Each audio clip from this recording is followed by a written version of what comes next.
ለኛ መስቀል ኃይላችን ነው፣ መስቀል ቤዛችን ነው፣ መስቀል የነፍሳችን መዳኛ ነው።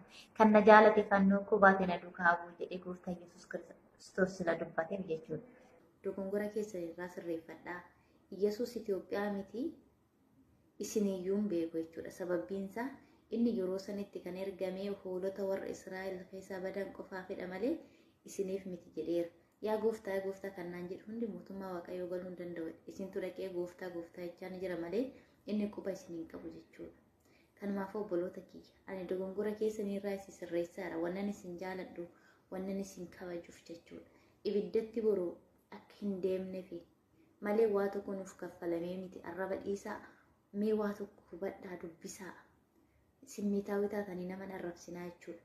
Waan paasterii yookaan qeesiin baase jala hin deeminaa. Waan barreeffame san addaan baafadhaa akka gorsaa ittan isinii hima jechuudha. Isinii galee